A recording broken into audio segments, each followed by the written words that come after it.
Hi, everyone. Thank you for joining us. All lines are muted upon entry, and we'll get started here shortly.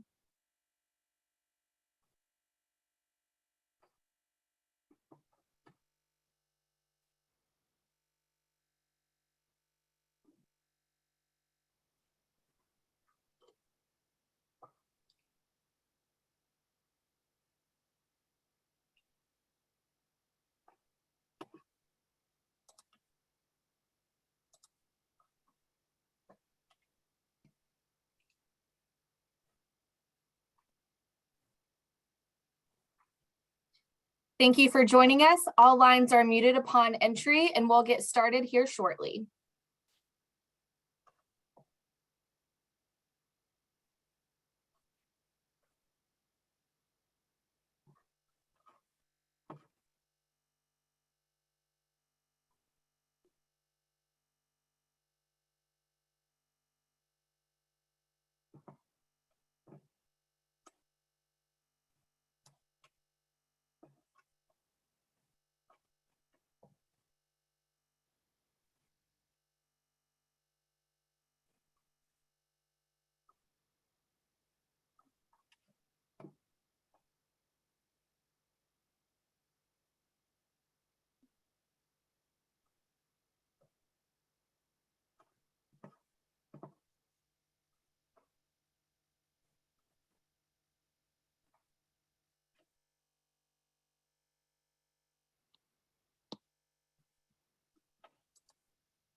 Okay, we're about 2 minutes after, so I guess we can go ahead and kick off for the sake of time. So hello, everyone, and welcome to the Foundation Fighting Blindness National Chapter webinar. My name is Bailey Bostelman, the Director of Chapter Engagement. We're so excited to be with you today, and we thank you for sharing your Saturday with us. I would like to briefly review some logistical details for the call. Currently, all participant lines are muted. Today's call is being recorded and will be shared with all registrants after the meeting concludes. You'll also be able to find the recording on the Foundation Fighting Blindness website within the coming days. If you're using a screen reader, please be aware the controls are at the bottom of the Zoom interface.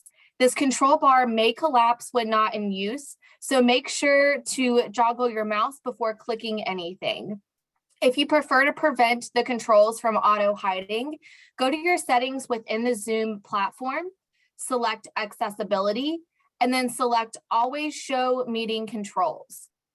If you have any questions throughout the presentation, please send them using the Q&A function or send them to chapters@fightingblindness.org.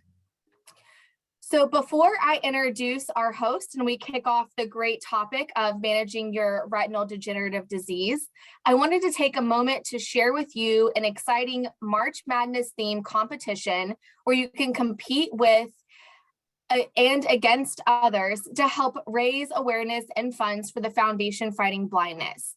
This collegiate competition will bring together students, faculty, alumni, and supporters from colleges and universities across the nation to help drive research for treatments and cures for blinding diseases.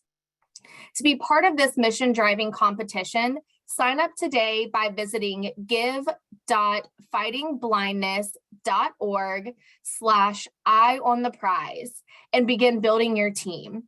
The participating school that generates the most revenue will be the victor, and the team members of the top 4 teams will receive a prize pack. So next, I would like to introduce Eric Bennardo. So Eric is the president of the Foundation's Pittsburgh Chapter, as well as been a vital part of our vision walks for many years. Eric helps raise awareness in the local community through his work in the Pittsburgh Chapter, as well as through his social media platforms. Eric, I'll hand it over to you to get things kicked off. Thank you, Bailey, for that introduction, and good afternoon and good morning to everybody tuning in today, depending on which time zone you're in.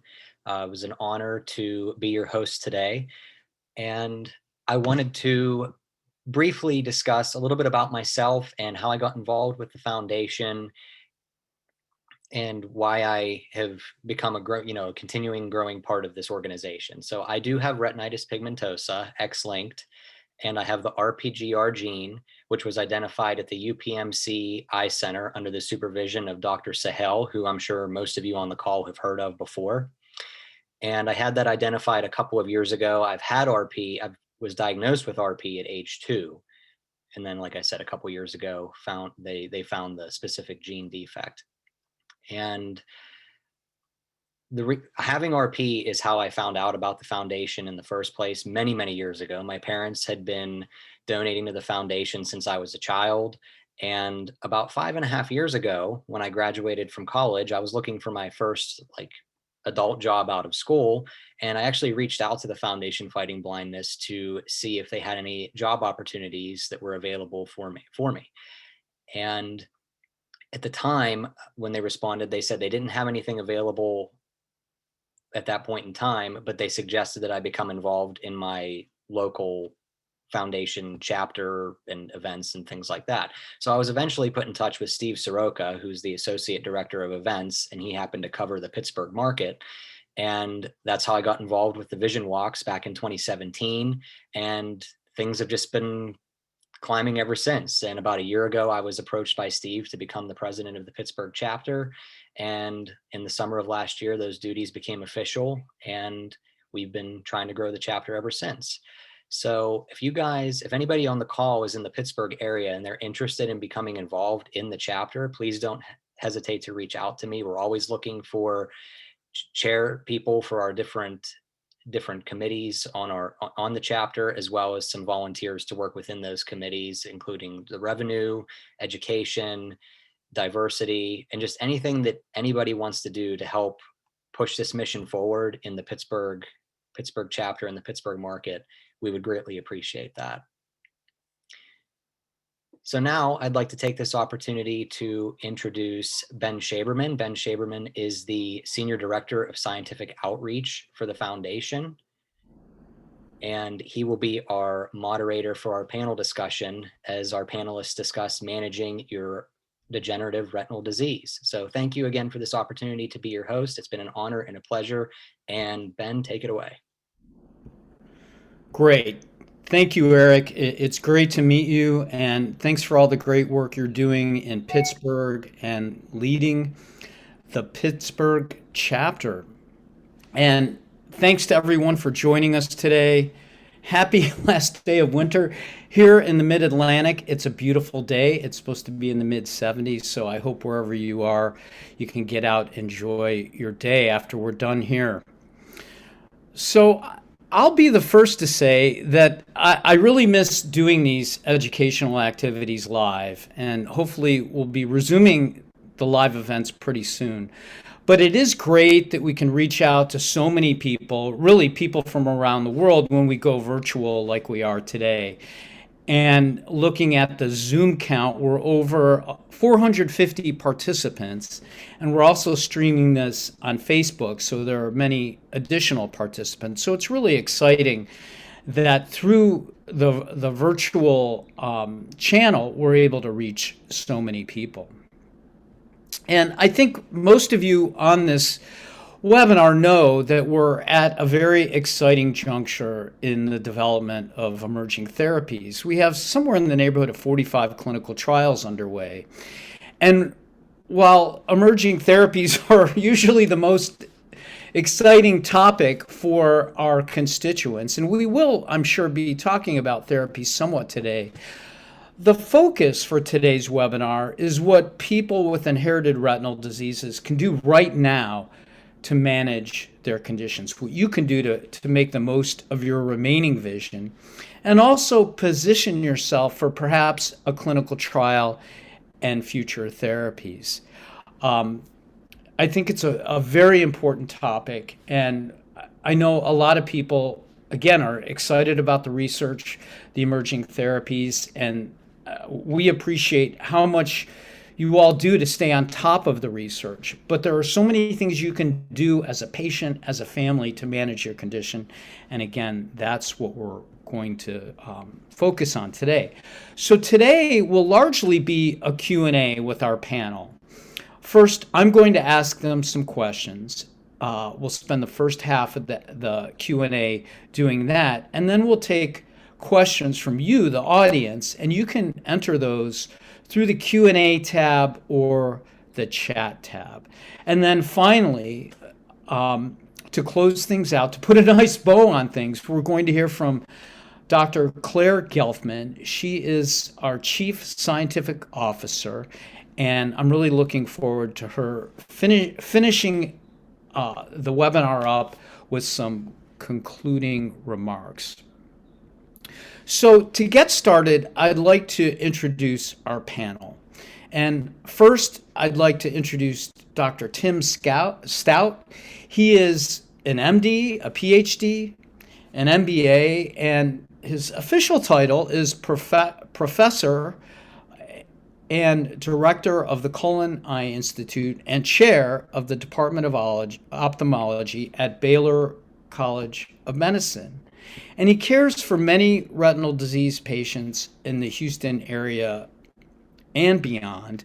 And he's been an investigator on many IRD clinical trials over the years. And just to get us started a little bit, Dr. Stout, can you tell us about any trials you've been involved in recently or you're working in now? Sure. Thanks a lot, Ben.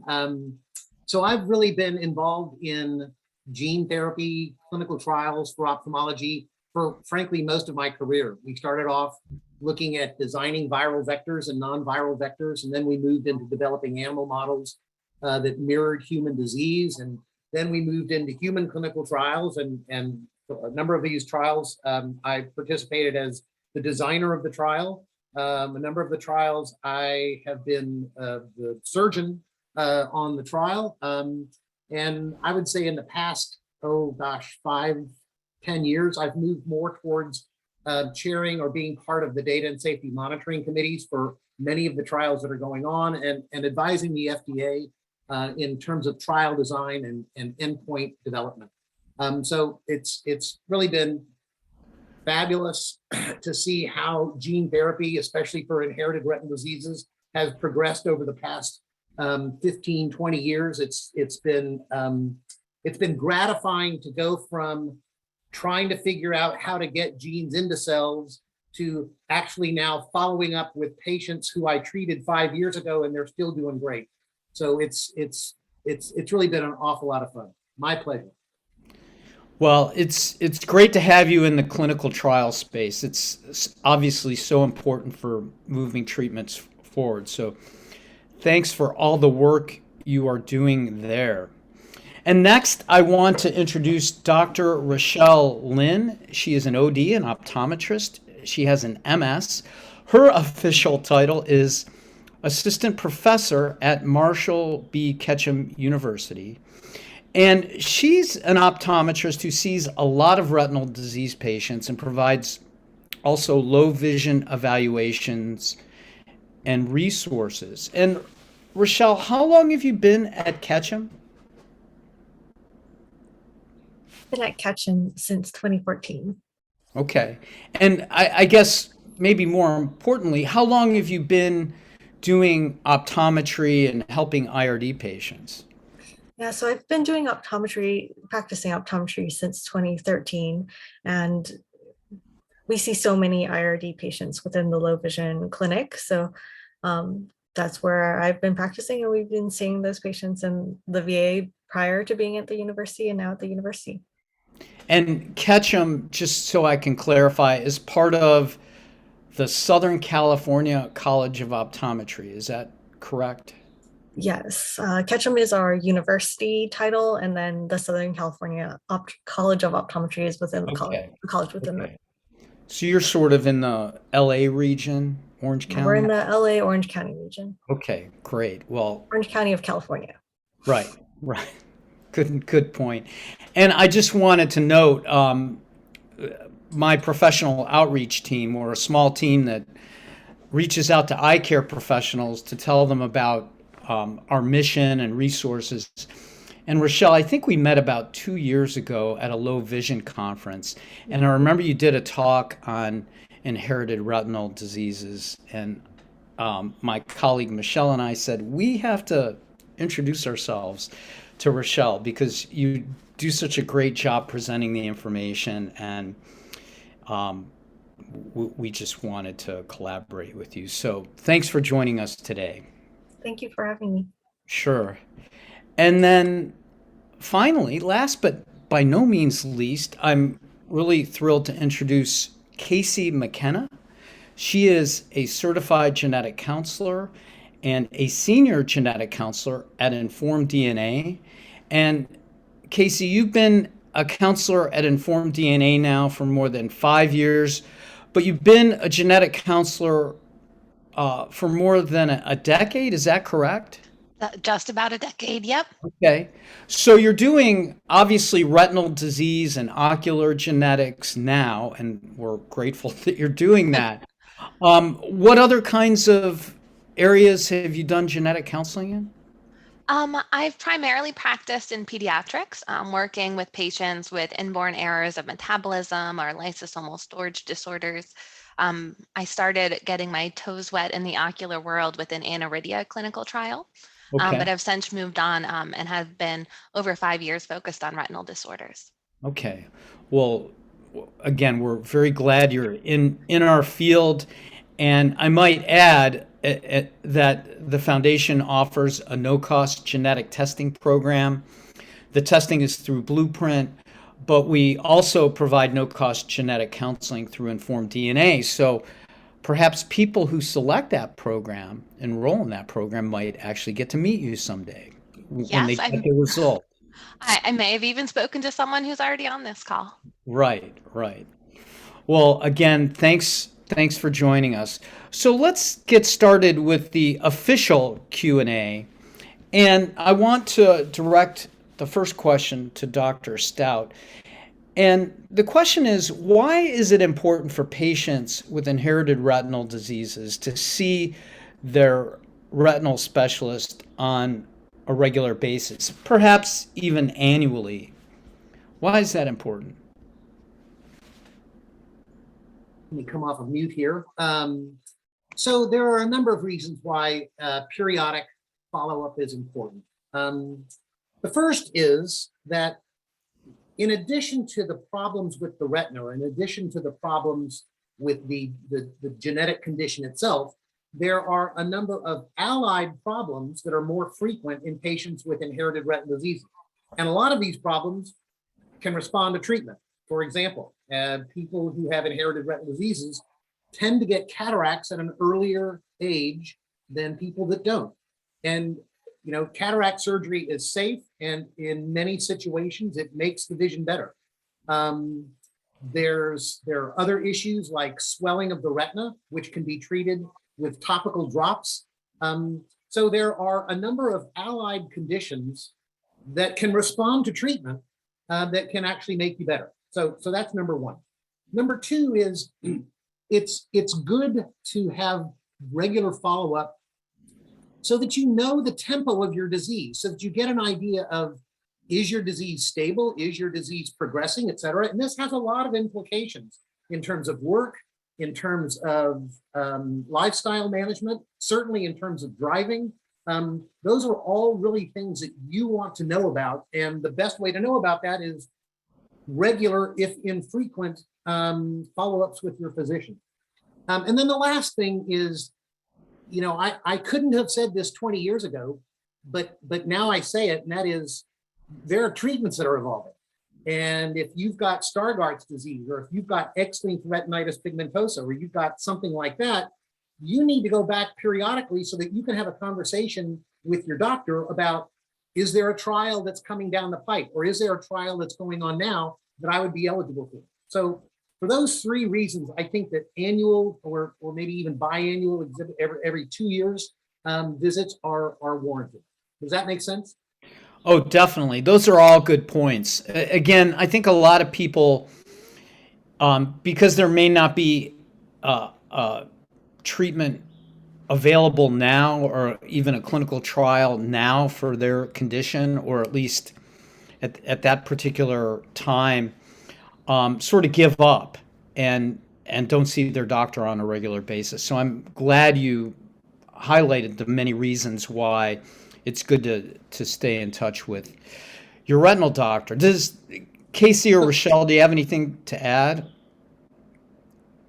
You know, I would mention one other thing, and that is oftentimes with my patients who come in where there's not a planned clinical trial that's going on, oftentimes in the clinic, we'll actually go on to clinicaltrials.gov and we'll actually look to see what's going on. And that to me has been a very helpful educational process, because in that situation, the patients learn how to use clinicaltrials.gov and learn where to go. And so I'll walk them through the process.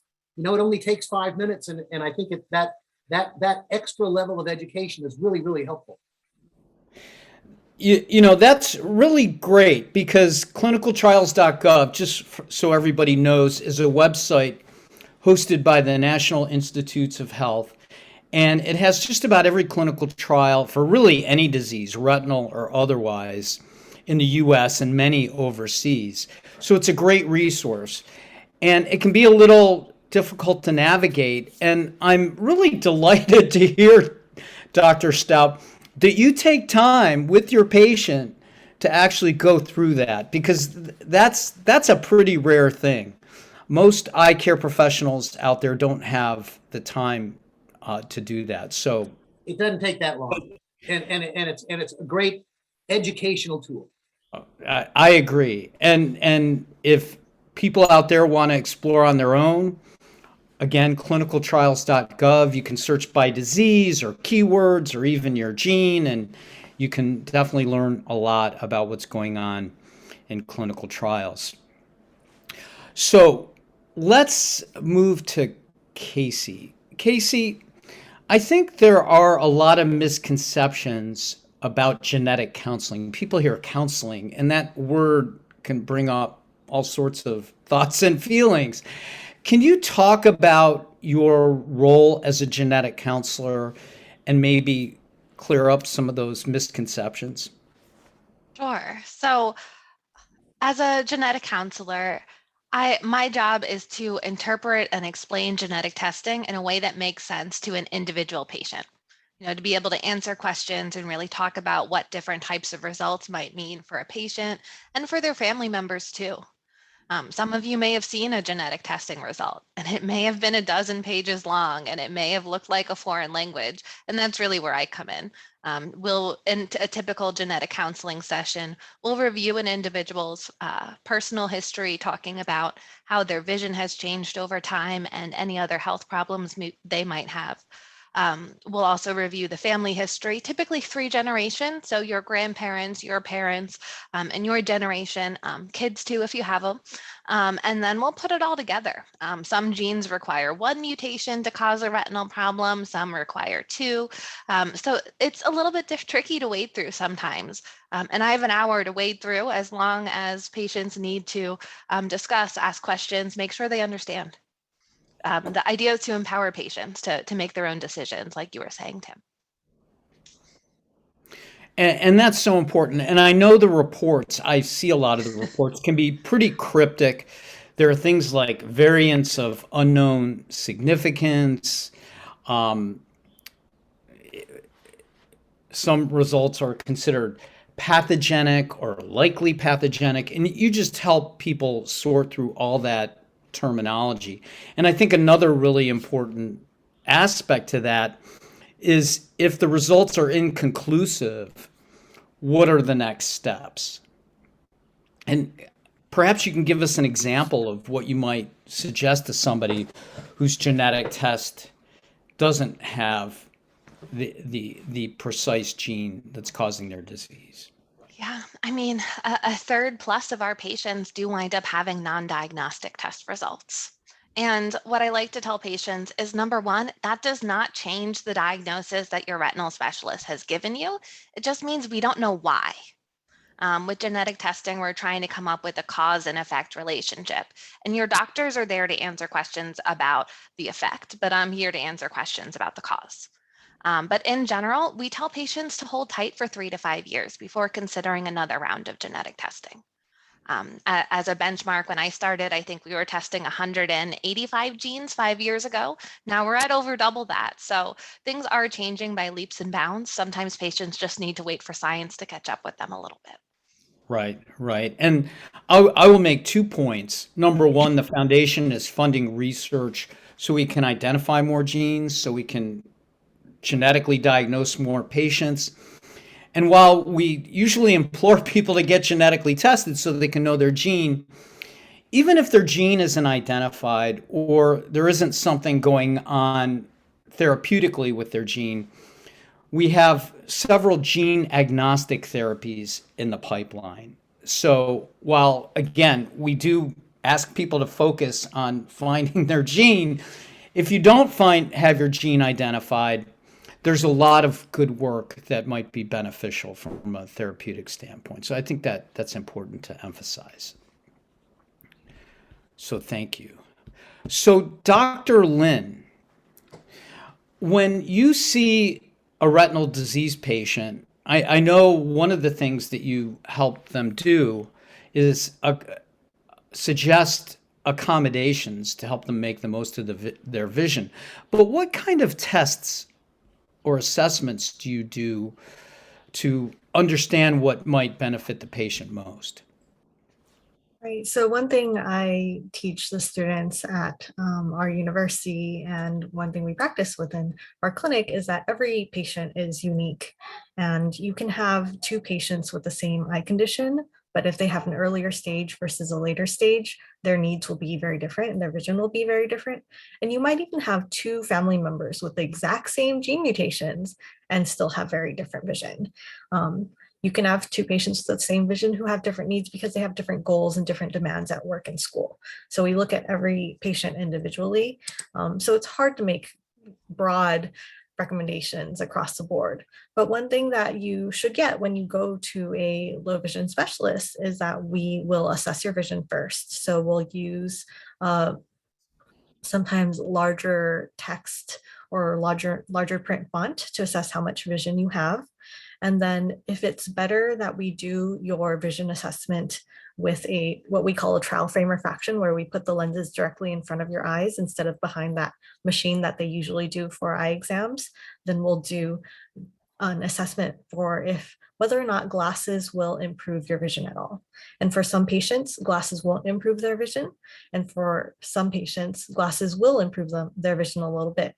And if it's worthwhile to improve that vision as much as we can, we'll go for it. So the idea is whatever remaining vision you have, we want to maximize your use of it. In addition to that, we'll do some specialized testing. For example, we may test in different lighting levels. If lighting levels affect your vision, we'll assess the visual field. If you have any blind spots, if you have tunnel vision, we'll test your ability to see low contrast text. Some patients see well when text is high contrast, but struggle when it's low contrast. And we may also try different tints of filters that can improve your vision. And one important thing at the end of all of that testing is then we pick the specialized devices that we think will work the best for you, and then you get to trial those devices. Right. That's just all great, important work and services for people with IRDs. And I presume those evaluations take a little time. So you're making a big commitment to the patient, and I'm sure that is appreciated. But going back to what we were talking about with Dr. Stout about seeing your retinal doctor on a regular basis, I presume that makes sense for seeing your optometrist, your low vision optometrist, because with so many of these conditions, people's vision changes. So you're probably changing the accommodations on a fairly regular basis as well, adjusting, modifying. Absolutely. Sometimes our standard is to recommend that patients come in every year. That's pretty typical. Even if you don't have low vision, we're recommending eye exams every year. If your prescription can change, So can it, if you have an IRD, we want to check if your vision's changing. And if your vision's changing faster than that, then of course those device recommendations will be modified to what's going on. And don't be afraid to come in more soon than that if there's something that you need for school or for work. Right, right. Good advice. Good advice. So the next question I have, I'm going to start with Dr. Stout, but I think it's a good question for everybody. It's a big question because we get the question all the time, and I think there are a lot of elements to the answer, but just about everybody is interested in clinical trials for emerging therapies. But I would say people and families shouldn't get involved in clinical trials lightly. It's not something you just say, hey, I'm going to get into a clinical trial. You sign up and you're in. It's a process, and there are a lot of considerations. So Dr. Stout, can you start us off and talk about some of those considerations? You bet. So Ben, you're right. Being a part of a clinical trial is a commitment. You know, it's not like a lot of other ophthalmic care. You know, if you don't have an inherited retinal disease and you develop a cataract, you're going to go to your doctor. The doctor's going to take some measurements. Your doctor's going to do the surgery. The doctor's going to see you a couple of times afterwards, and boom, that's it. You're done. That's not a clinical trial. Clinical trials are designed to study both safety and efficacy, and that's appropriate, right? That's exactly what we want to do. And so what we think are the tests that will document or that will prove safety is a pretty long list of tests. Now, these may have been tests that you've had infrequently in the past, but if you become part of a clinical trial, you're going to get those tests relatively frequently, every 3 months or every 6 months or every year, depending upon how far you are from the clinical trial. And we have a lot of patients who participate in clinical trials where they actually have to come to Houston and they actually have to stay 2 days because they have 2 days of testing. They get visual fields, they get special photography, they get special light tests, they get mobility tests. And these are not, these are important because it's how we back out safety and efficacy. Yes, this drug looks like it's safe. Yes, this drug looks like it's effective. And the other part of a clinical trial is it's a clinical trial. We don't know that it will work. It may not work. We have lots and lots and lots of reasons why we expect that it will work, or why we hope it will work. And we've got lots and lots of reasons as to why it's safe, but at the end of the day, it may not work. So you have to understand that. And that's a conversation that I have with every patient that enters a clinical trial. I say, I think that there's a lot of reasons to think that this may help you. I have a lot of reasons to suggest that this may not hurt you, but I don't know. And it's a clinical trial. But you're right, Ben. I think the biggest concept for me to get across is that this is a commitment, and you will get sick of seeing me, and you will get sick of all of the tests that I have to do, but that's what we believe is right, and that's what the FDA wants us to do. So you're right, commitment. Right. Thanks for that thorough explanation. Do any of our other panelists have some comments about clinical trial participation, considerations?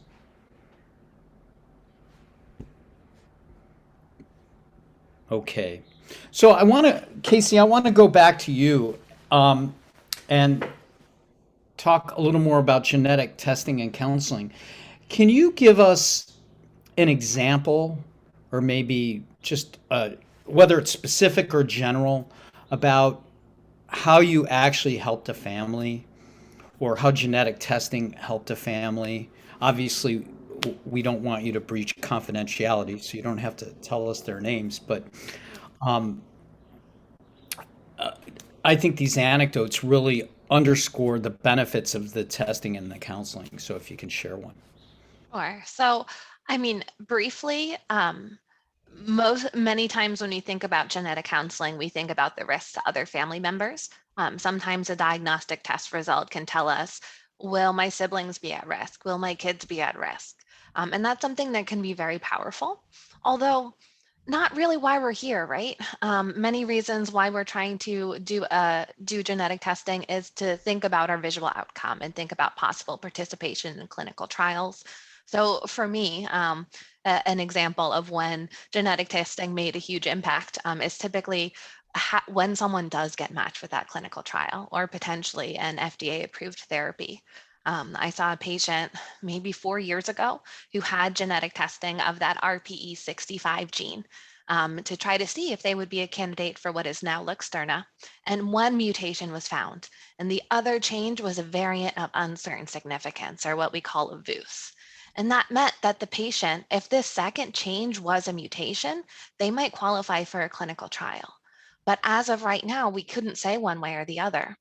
And we were able to arrange family member testing in both mom and dad to determine what we call phase. And the laboratory was actually able to reclassify that second variant as disease causing. Patients' test results were now positive, and they were a genetic match for a clinical trial. So sometimes we get to help patients navigate how we can update interpretation to these test results, sometimes with family member testing, and that can be pretty powerful. Yeah, that's a great story. And I want to harken back to our Pittsburgh chapter leader, Eric. Eric, you mentioned you have a mutation in RPGR, X-linked RP. There are now 3 clinical trials underway for XLRP gene therapies. That's very exciting. So it's a fairly common gene. If people come in and they happen to have that gene, you can obviously refer them on to one of these or all 3 of the trials to see if they might qualify. So there's a lot in the pipeline that people can get involved in if they have their gene identified.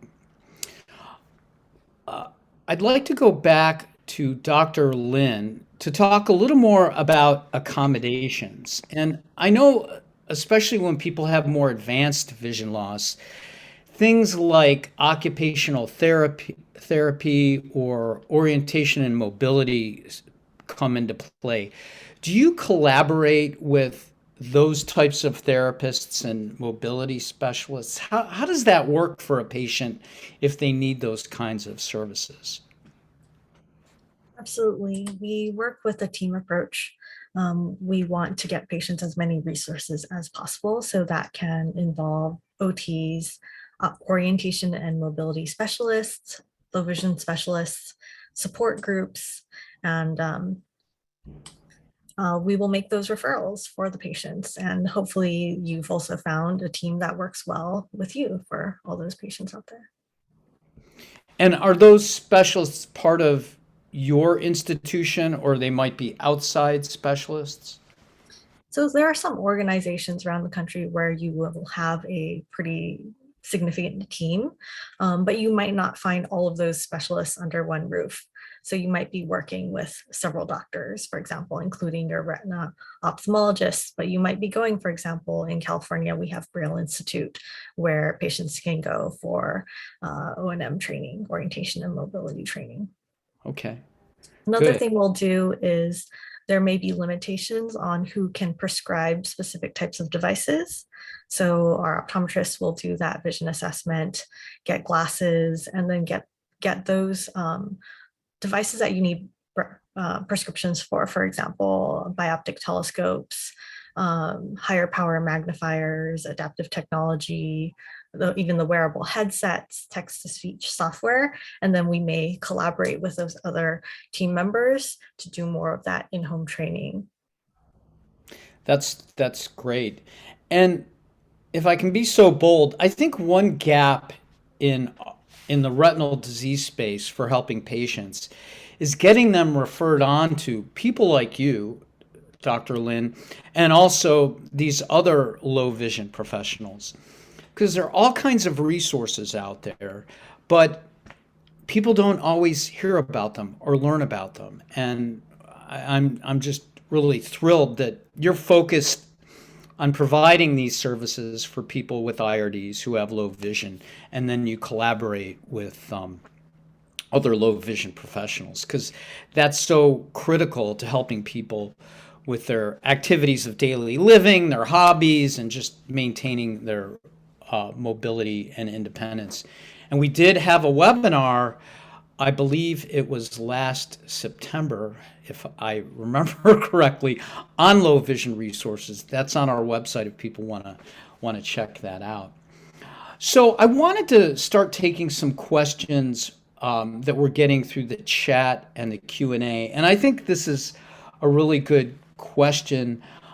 Someone was asking about do's and don'ts for people with dry AMD, dry age-related macular degeneration. So maybe we can start with that question, but expand it to really anybody with an inherited retinal disease. And whoever wants to chime in first, just go for it. Let me just start off by talking about wet and dry AMD, which I would refer to as degenerative diseases. I think that this is something that is probably multifactorial, and they evolve over decades, and it typically involves central vision because your macula is involved.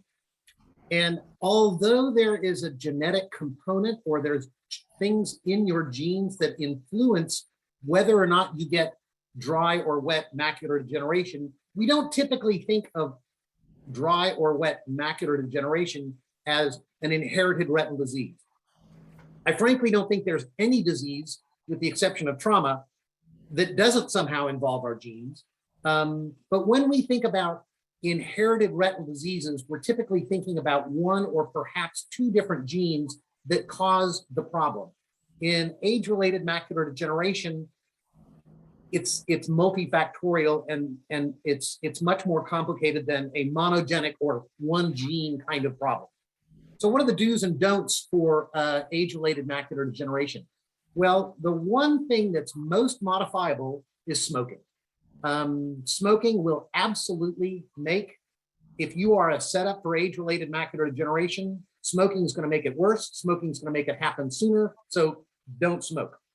The second thing that you want to do is, there are remarkable differences between the dry and the wet forms of macular degeneration. Specifically in the wet form, what's happening is abnormal blood vessels are growing, and those abnormal blood vessels can grow underneath the retina. And as it turns out, we have great therapies for treating those blood vessels. So what you need to do is you need to see your ophthalmologist periodically to make sure that you don't have that going on. And again, the most important thing is, if you notice a change, here's the big don't ignore it. Because if that change is coming because you've got blood vessels growing, you may have a couple of weeks window in which you can be successfully treated. So don't ignore it. With regards to the do's, there are, I don't want to get too far down into the weeds with AREDS vitamins, but there is a lot of evidence to suggest that the age-related eye disease study suggested that antioxidant vitamins and zinc were useful at preserving vision. In fact, the drug is called Preservision, or one form of the drug is called Preservision. So you do want to take those things. Again, those things, Preservision, those kinds of supplements have great data to suggest that that's useful in age-related macular degeneration. One of the questions that I always get from my inherited retinal disease patients is, well, why don't I take the AREDS vitamins? And the truth of the matter is, we don't really have any good studies that suggest that that slows the process or that makes things better. Now, as it turns out, they're pretty benign drugs, but in general, we don't really have any data to suggest that that's useful for people who have an inherited retinal disease. Does that make sense? It does. It does. Does anybody else on the panel have anything to add? Rachelle? I agree with Dr. Stout, and we always say it doesn't hurt to be healthy. So there's no problem eating your vegetables. What else we recommend? sunglasses, good sun protection, UV protection. Some patients with AMD actually benefit from a yellow sort of filter tint. It's kind of individual, so I would always recommend that patients try it out and see if that improves their contrast sensitivity. Especially for computer work, if what you're feeling is your eyes are getting tired as you're working, it could be that you need computer glasses. Patients are oftentimes afraid of like overusing their eyes. Are my eyes going to get worse if I read a lot? And your eyes aren't going to work that way. You're not going to make them worse by using them. And in fact, when you have a central blind spot, as you may with AMD, we actually want you to practice reading more, because the more you practice reading with your blind spot, the better you'll be at it. Excellent points. So many people ask about using a computer. They're really afraid that by being in front of a computer all day, it's going to harm their eyes and make their IRD even worse.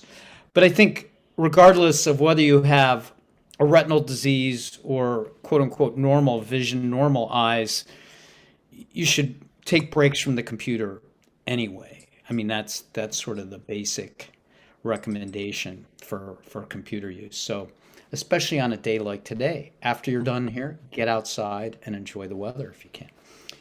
Another comment I wanted to make was about exercise. And I think there's evidence that that's important as well. A researcher from Emory did a study, albeit it was on mice, but they showed that mice that spent time on their little exercise wheel could actually have slower degeneration than the mice with, I think it was RP, that didn't spend time on the wheel. So that harkens for doing exercises. So I want to go back to Casey with questions about genetic counseling that are coming in. We're getting a lot of good questions. So obviously, if you order a genetic test through the Foundation Fighting Blindness program, you're probably going to get genetic counseling from InformedDNA unless the clinic has its own genetic counselor, because the clinic can still use theirs. And Dr. Gelfman will be telling us more about that during her close. But a lot of people have questions about their results from another lab or results that they got 5 years ago, or they're trying to figure out, should family members get tested? And can they go to InformedDNA to get help with that, Casey? Yeah, so in addition to seeing patients through this My Retina Tracker program, we certainly see patients through other sponsored programs as well as through just private billed insurance or self-pay. So I put some information in the Q&A about how to find us. There's an 800 number that you can call just to learn about scheduling. There are 4 of us on this inherited retinal disorder program. So we have availability typically within a couple weeks to discuss any past test results with you. Also, there is a Find a Genetic Counselor tool online that can help you find a genetic counselor locally. But in general, if your testing has not come back positive, then considering retesting in 3 to 5 years might make sense. But if your testing has already come back positive and we already know the gene that's the cause of your retinal problem, that is set in stone. You have lived your entire life with it. And so I would encourage you, if you already have a positive test result, save it somewhere safe and you don't need to retest. Right. Yeah, people do ask about retesting. And like you said, once the gene is identified, that's it. It's not going to change. So I think that's an important point. If somebody calls InformedDNA on Monday to set up an appointment, just as an example, will that be covered by insurance, or is there an out-of-pocket expense? You know, that depends on an insurance policy, unfortunately. Something that is often covered by major healthcare providers that are private. Unfortunately, genetic counseling is currently not sponsored or not something that's covered by Medicare, although something we are hoping will change in the future. There are self-pay options at reduced rates. For some of our patients, you might have barriers to care. Right. In addition, a lot of times university health centers do have genetic counselors on staff that might be part of their visit at the general optometrist or ophthalmologist, retinal specialist. But in general, we're just like another specialist. If you had a heart problem and you needed to see your cardiologist, you might still have a copay or deductible, but we are licensed healthcare providers. Right. And I think that's an important point, is that some of the major academic research centers, for instance, Kellogg, they have excellent genetic counseling there as well. So if you happen to go to Kellogg in Ann Arbor, Michigan, they would provide the genetic counseling services there as well. A question that we get all the time, and Dr. Stout, you alluded to this, but I'd like to delve into it a little more, is about cataract surgery. And I know people with RP and other inherited retinal diseases are more susceptible to cataracts, or at least they get them at a younger age than the general public. And can you talk about considerations for somebody who's considering cataract surgery? Sure. So let me just start off by saying, even if you have an inherited retinal disease, cataract surgery is safe. It has more risks and different risks associated than the cataract surgery in your grandmother when she was 75, because the cataracts are a little bit different. But by and large, the surgery is still remarkably safe. And we still have lots of people who come in with inherited retinal diseases and their vision is poor. But the reason their vision is poor is because they've got a cataract. And when the cataract comes out, they say, oh my gosh, I can see better than I could before. Now, again, it's not going to stop the degenerative process of the retinal disease, but it can make their vision better overnight. Right. So some of the things that are different from the cataracts in inherited retinal diseases is, number one, a cataract is an opacity of the lens. So if you'll remember, you've got your iris, that's the colored part of your eye, and the pupil is the black circle in the middle where the light comes through. And immediately behind that, you have a lens. And with age, 60, 70, 80 years, all of our lenses become less and less clear, and that obstructs the light as it's going back towards the retina. And that's what a normal age-related cataract is. People who have inherited retinal diseases tend to get a particular type of cataract that involves the back surface of the lens that is remarkably good at scattering light. And people find that not only does that decrease their vision, but it also causes a lot of photophobia or glare. And again, removing that cataract makes that better, can make that a lot better. What are the potential complications that we see in cataract surgery in patients with inherited retinal diseases that we don't see so much in normal age-related cataracts? Well, a number of people who have inherited retinal diseases will actually get a swelling of the back of the eye. That's called macular edema, or even cystoid macular edema. And that tends to occur more frequently in patients who have inherited retinal diseases, even if you don't have your cataract taken out. But having a cataract removed sometimes can accelerate that process. Oftentimes we can treat that, but it can accelerate that process, number one. Number two, rarely does this happen, but sometimes when cataract surgeries take a very long period of time to get done, the light that shined on the retina through the operating microscope can actually cause a problem with the retina. And that's a relatively rare thing. Patients who have an inherited retinal degeneration may be more susceptible to that than your grandmother who's 85. But that's a consideration, and that's something that we always talk to our patients about.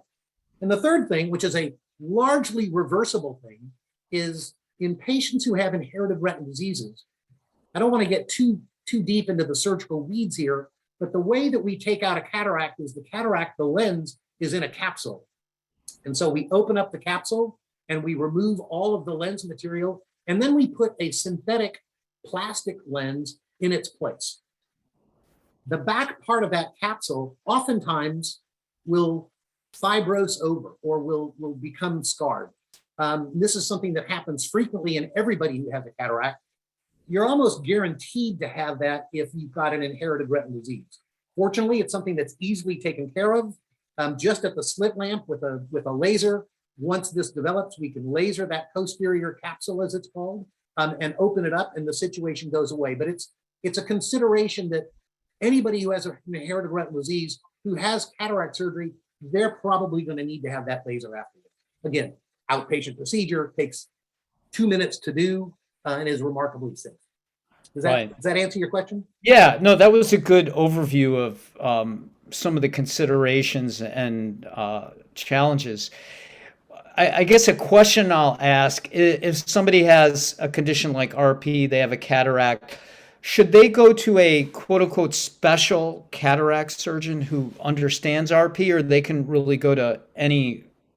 I think what they need to do, I think that anybody who's a competent cataract surgeon will understand the vagaries of cataracts associated with inherited retinal diseases versus cataracts associated with, the purely age-related cataract.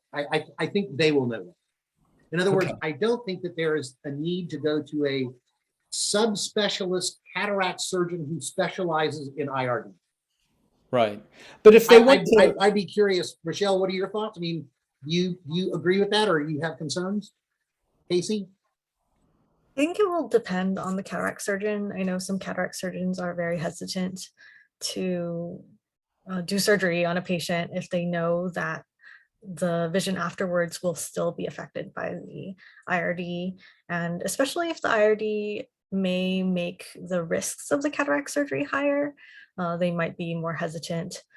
So I would always make sure that patients go to a cataract surgeon who I trust, and the cataract surgeon themselves are very confident about the outcome, and that the patient has reasonable expectations of what the vision will be afterwards. I think that's a great point. And I just happened to see that Janine Marks asked the question, if you have an IRD and you have cataract surgery, does that make you ineligible for gene therapy trials? And that's a great question. And we have specifically said, having had cataracts, now you don't want to have a gene therapy product put in 2 days after your cataract surgery.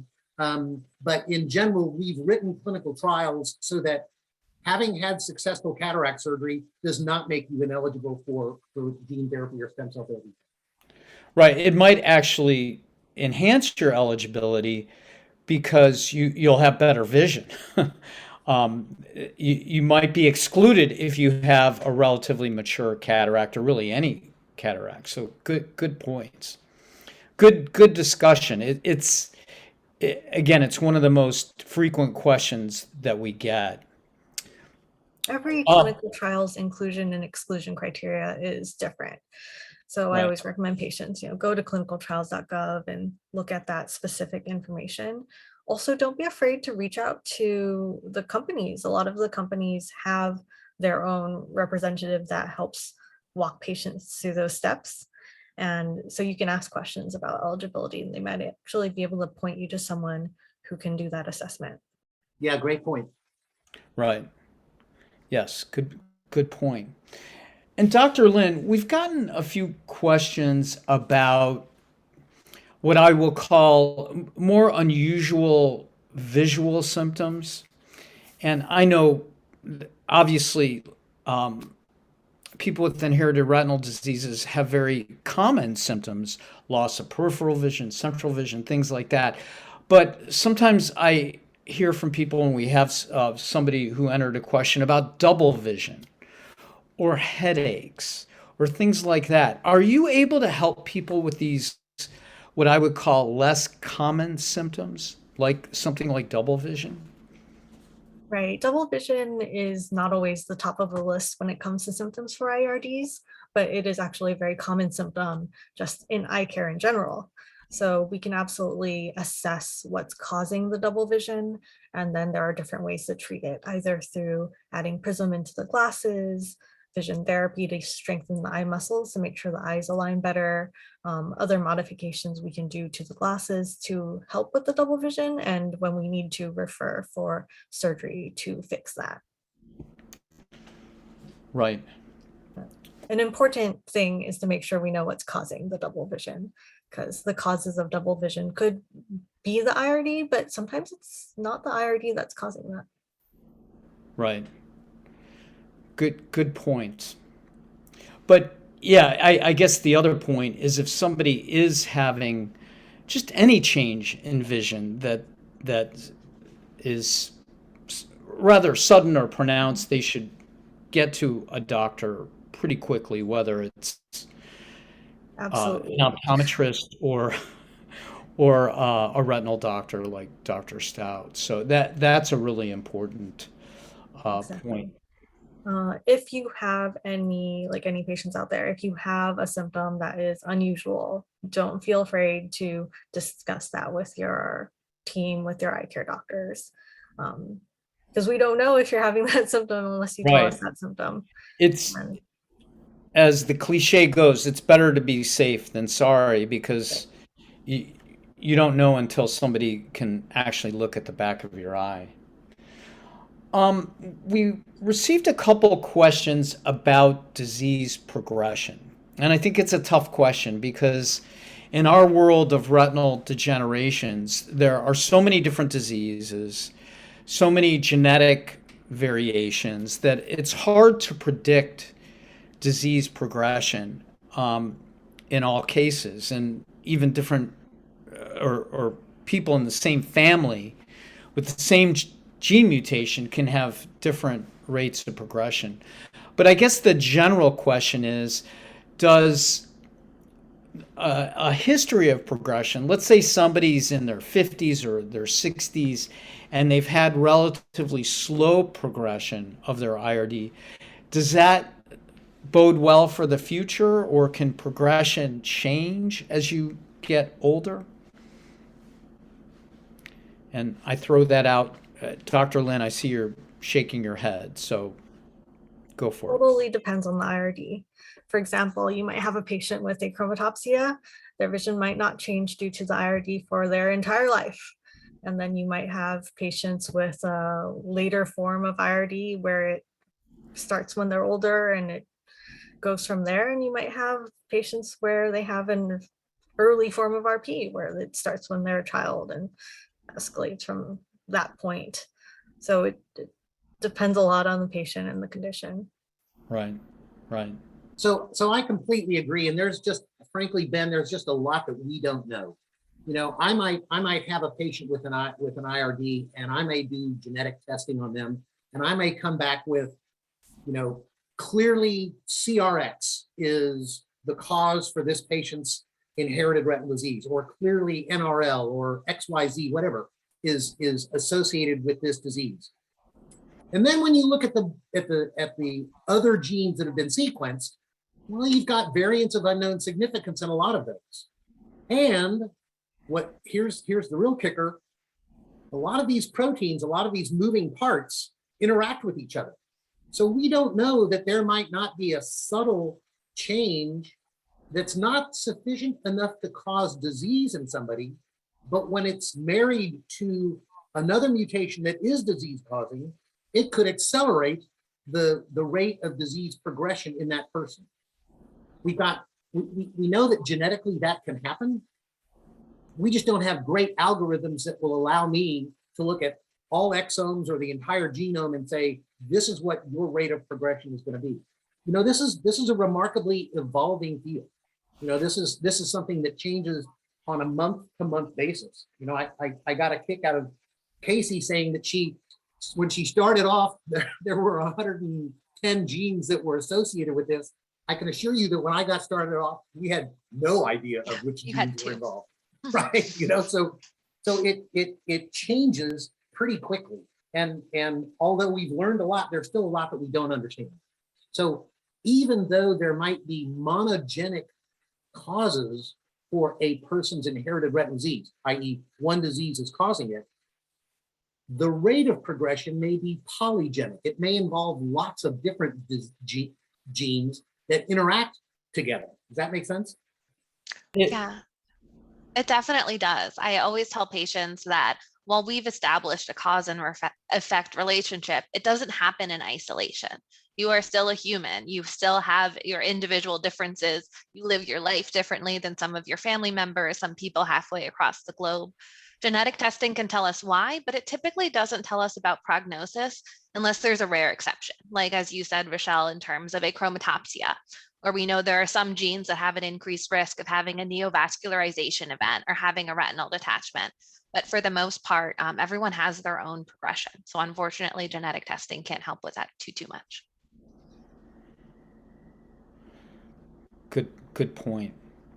And Casey, another question we got, and it's a question I occasionally get, is about, I guess, some of the more unusual cases that come out of genetic testing. For instance, somebody who has perhaps multiple genes that might be mutated, or there might be, let's say, a gene that has more than 2 mutations in a recessive disease, maybe 3 mutations or 4 mutations. I presume you've seen that because I've heard about it. And I'm just curious what you say to those people. What implication does that have?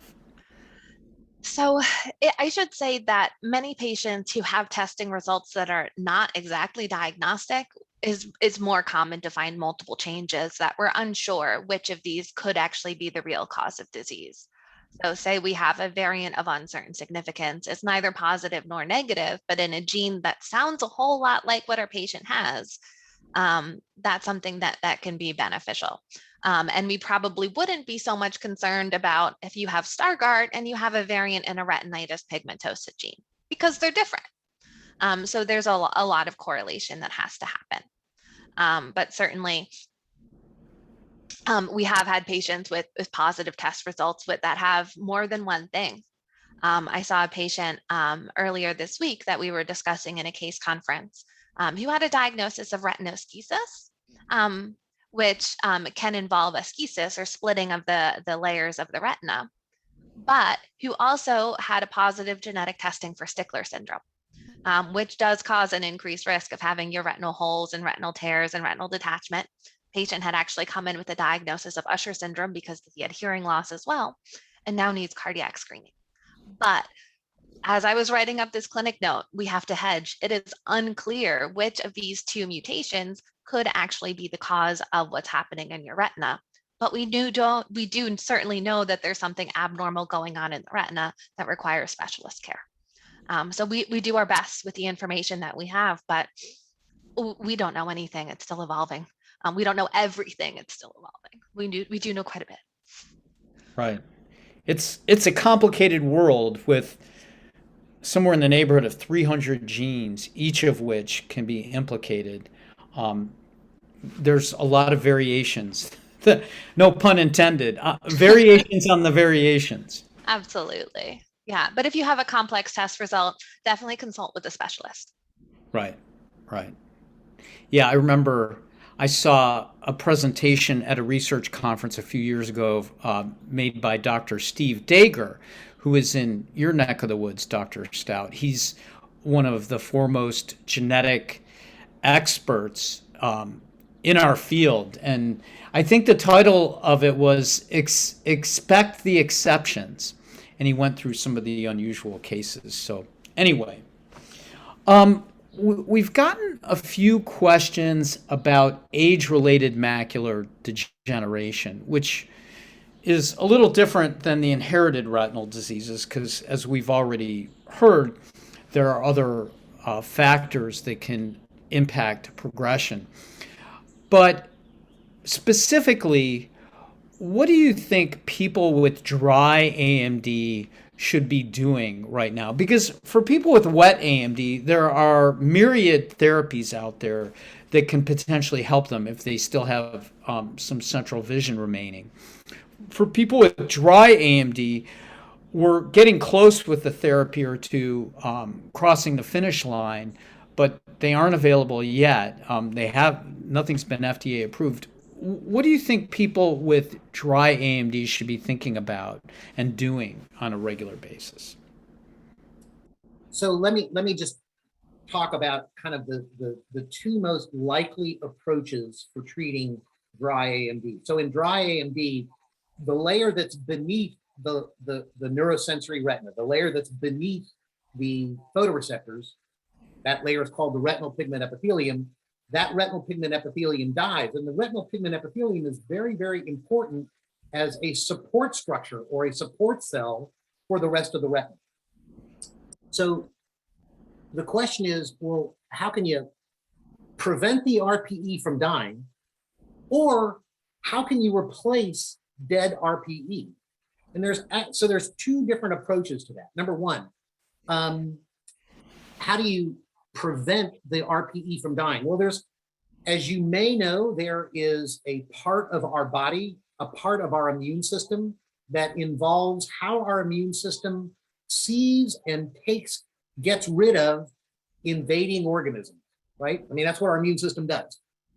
And one part of our immune system involves the complement system. And the complement system is one of those kind of, I'm going to put a tag on you that suggests that the body should gobble you up because you're an invading virus. Sometimes there are changes in the complement system, and the complement system becomes overactive. And that overactivity over decades causes the RPE to die. So a lot of drugs are being looked at now as complement modulators, or drugs that will slow the complement system down from causing this RPE death. Okay, let's say that we can do that. That's great. That's an avenue for treatment. What about replacing RPE that's already died? And that's where we get into the concept of stem cell therapy, not gene therapy, but cell therapy.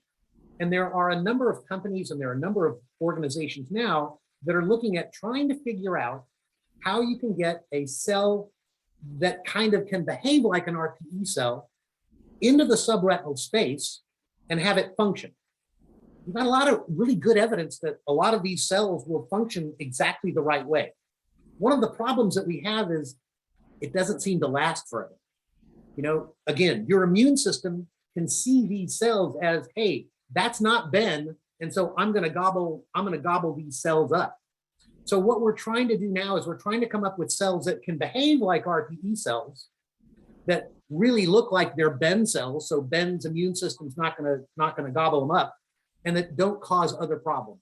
So I would say those are really the two avenues that have the most promise for dry AMD: stem cell replacement, complement inhibition. Does that make sense? It does. It does. And I know that people with dry AMD obviously need to be vigilant about the possibility of the condition migrating to wet AMD. That's an important consideration.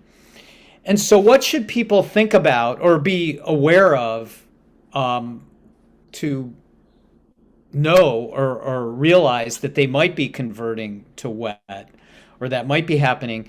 And specifically, I know we've always recommended the old Amsler grid that you put on the refrigerator, but there are now more sophisticated home devices that you can put your head up to that are actually looking at your retinas. I'm curious, Dr. Stout, Dr. Lin, what do you think about those devices?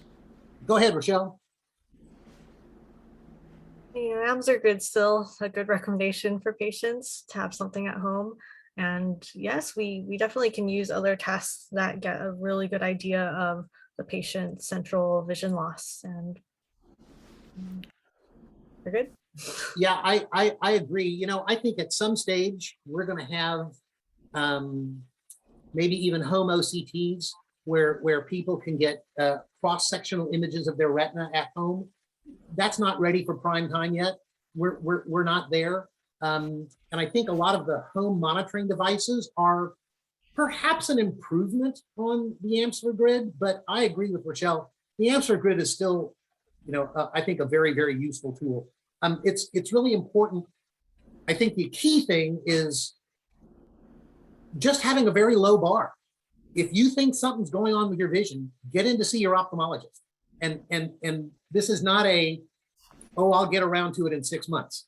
You know, if you've noticed that you've got vision loss, or if you've noticed that you've got distortion, you know, I know that window is straight, but it looks like there's a bend to it or a kink to it.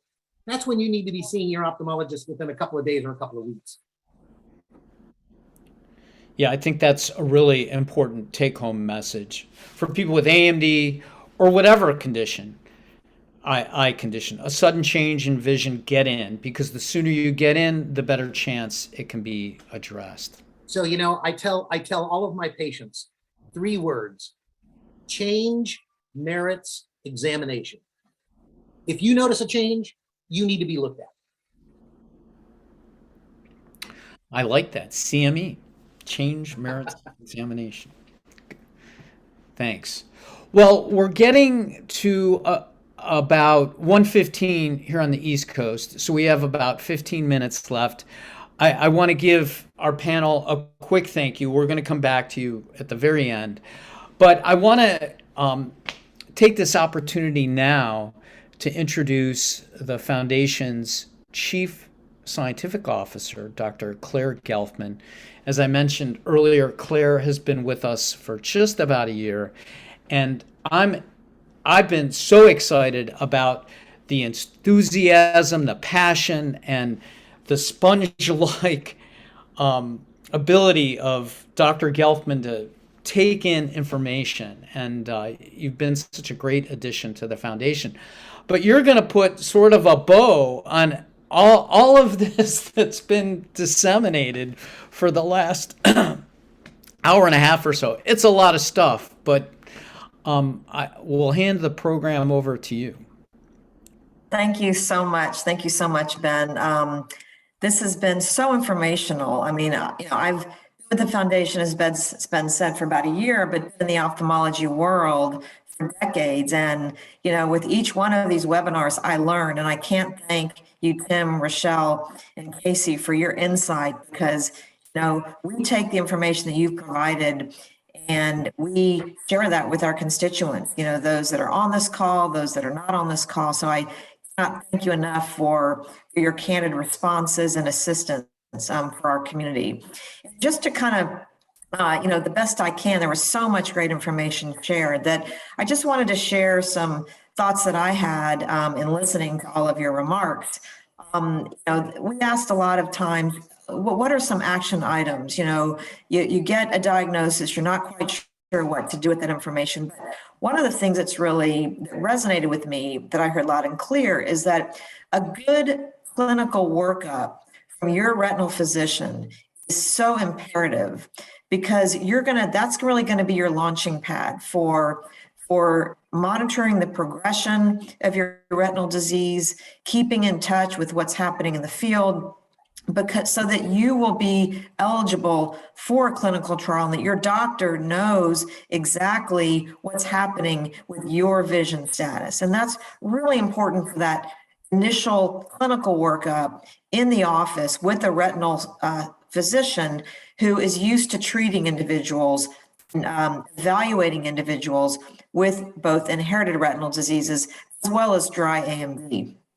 We talked a lot about genetic testing. And one of the things that really appealed to me when I first came to the Foundation was the fact that if and when you get your diagnosis based on clinical symptoms from your physician, there is an avenue for you to get genetic testing free of charge. And that's through the Foundation, through partnerships that we have. So we mentioned before about Blueprint Genetics. So our partnership with them allows you to get free genetic testing. Now, it's free to you. We take care of that through our partnership. And it was also mentioned the panel, as part of that testing process, will check mutations in 351 different genes that are known when mutated to cause different types of inherited retinal diseases. Now, if you haven't had testing in the last 10 or 15 years, then by all means, get testing again, because so many new genes have been discovered since then. However, if you've been tested a few years ago, chances are, it wouldn't make sense to get testing again, quite that soon. But testing is so important for so many reasons. If you do get testing, and then you get this readout, this printout, if you will, with all this information, it's another language. I mean, there's so much information, and that's where the counseling, genetic counseling comes in. And that's also something through InformedDNA that we also provide you free of charge through our open access testing program, so that you will be privy to answer the simple question of, what does all this mean? Has my mutation been identified before? Is it in an area that's as yet undefined? And that's all information that you can speak with your genetic counselor to really understand what the results of that testing means. And then to take that one step further, we have this registry. We call it My Retina Tracker Registry, and all this information about your genetic testing, when it gets deposited into our registry, it now puts you in a position to be called on for a clinical trial. So if your mutation is in a gene these are all rare diseases by definition, but we work very closely with companies, with institutions who are looking to enroll for clinical trials, and they come to us as a centralized database of individuals with known mutations. And that can help enroll very quickly and efficiently for clinical trials. So that's great if you get testing and your mutation has been identified. But a lot of times you go through the entire process and your mutation has not yet been identified. And so I still encourage the counseling and the deposition of that information into our registry, because there are clinical trials for example, retinitis pigmentosa, that do not necessarily rely on knowing your causative mutation. And that's really important. Ben was mentioning these gene agnostic approaches. I like to think of those as mutation agnostic approaches. So you may have a diagnosis of, for example, retinitis pigmentosa based on the clinical presentation. Your physician has been able to make that clear diagnosis. However, testing may not have revealed the causative mutation. There are actually clinical trials in process that are all about not necessarily knowing what your causative mutation was, but rather the fact that your photoreceptors, your rods and cones are degenerating, that's negatively impacting your vision.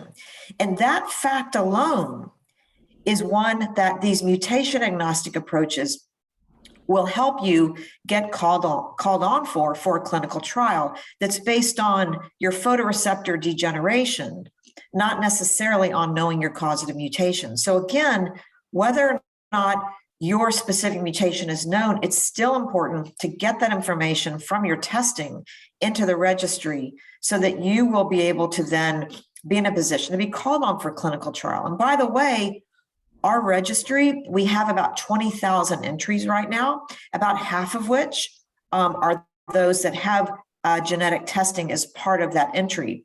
So those are big numbers, and it's wonderful because, again, we partner with as more and more companies who are running these trials and institutions who are running these trials are looking for individuals to enroll. They come to us and they say, can we mine your database, your registry, to find individuals who are most suited for our clinical trials based on the inclusion criteria, what is necessary for an affected individual to then be entered into our trial. And that's all done in a very de-identified way. In other words, it's, confidentiality is strictly maintained. But I want to bring that up because joining our registry is so important. And if you go to our website at findingblindness.org, there is a link to our registry, and all the information that I've just described and other information about our registry with respect to both genetic testing and genetic counseling can all be found in much greater detail than even what I'm describing.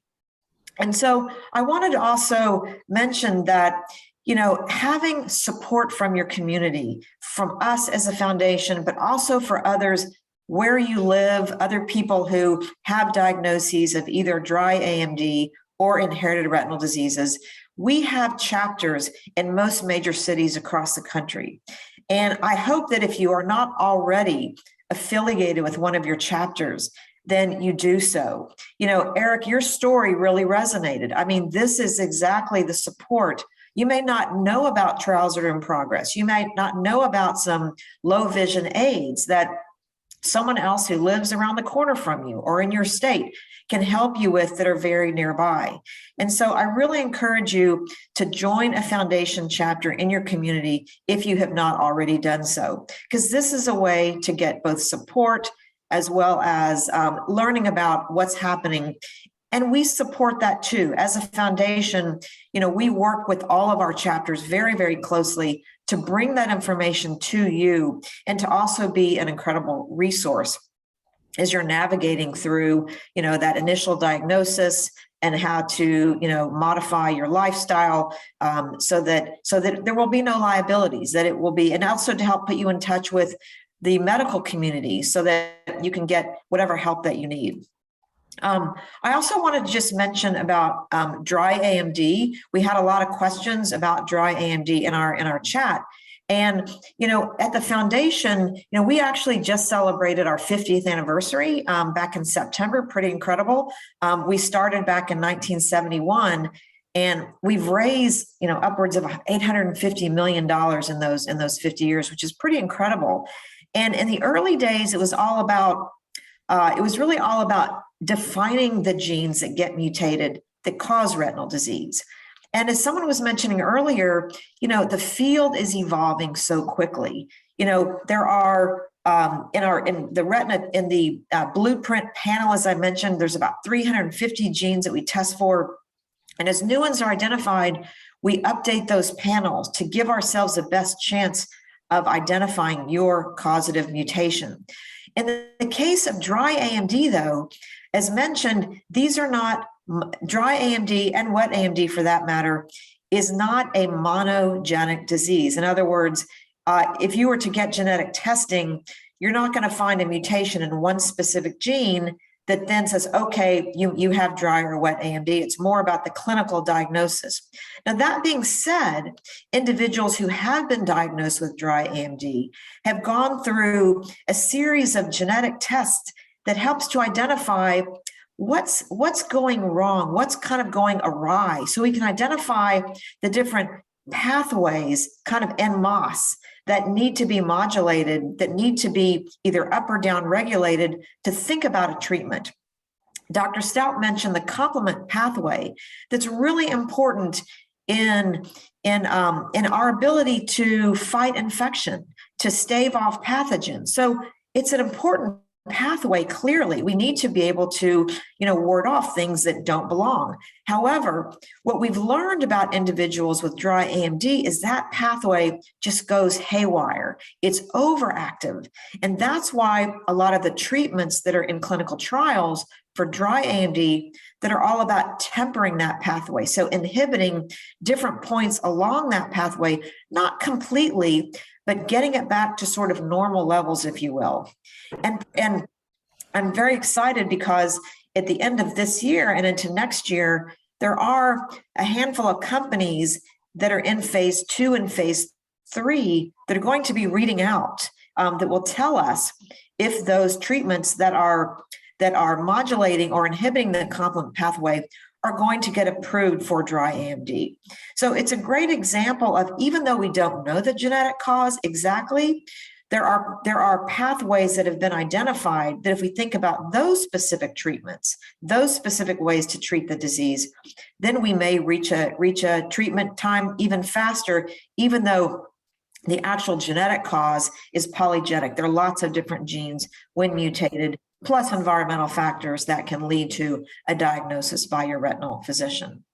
So I just wanted to end my remarks by mentioning the fact that we have an amazing conference coming up in the middle of June called Visions.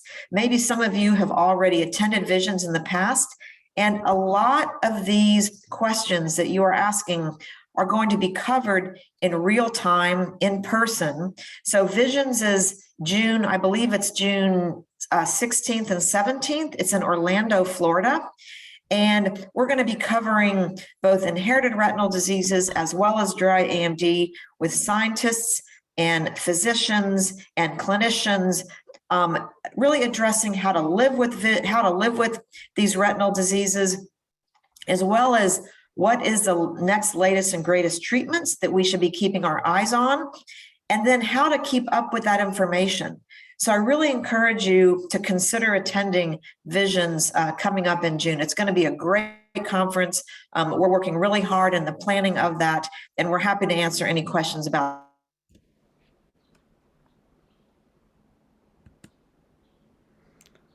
Almost at the end of our time here. However, feel free to follow up afterwards through our foundation website. And I know that we will, for the questions we were not able to answer, we will be reaching out to the questions that came both through the Q&A and the chat.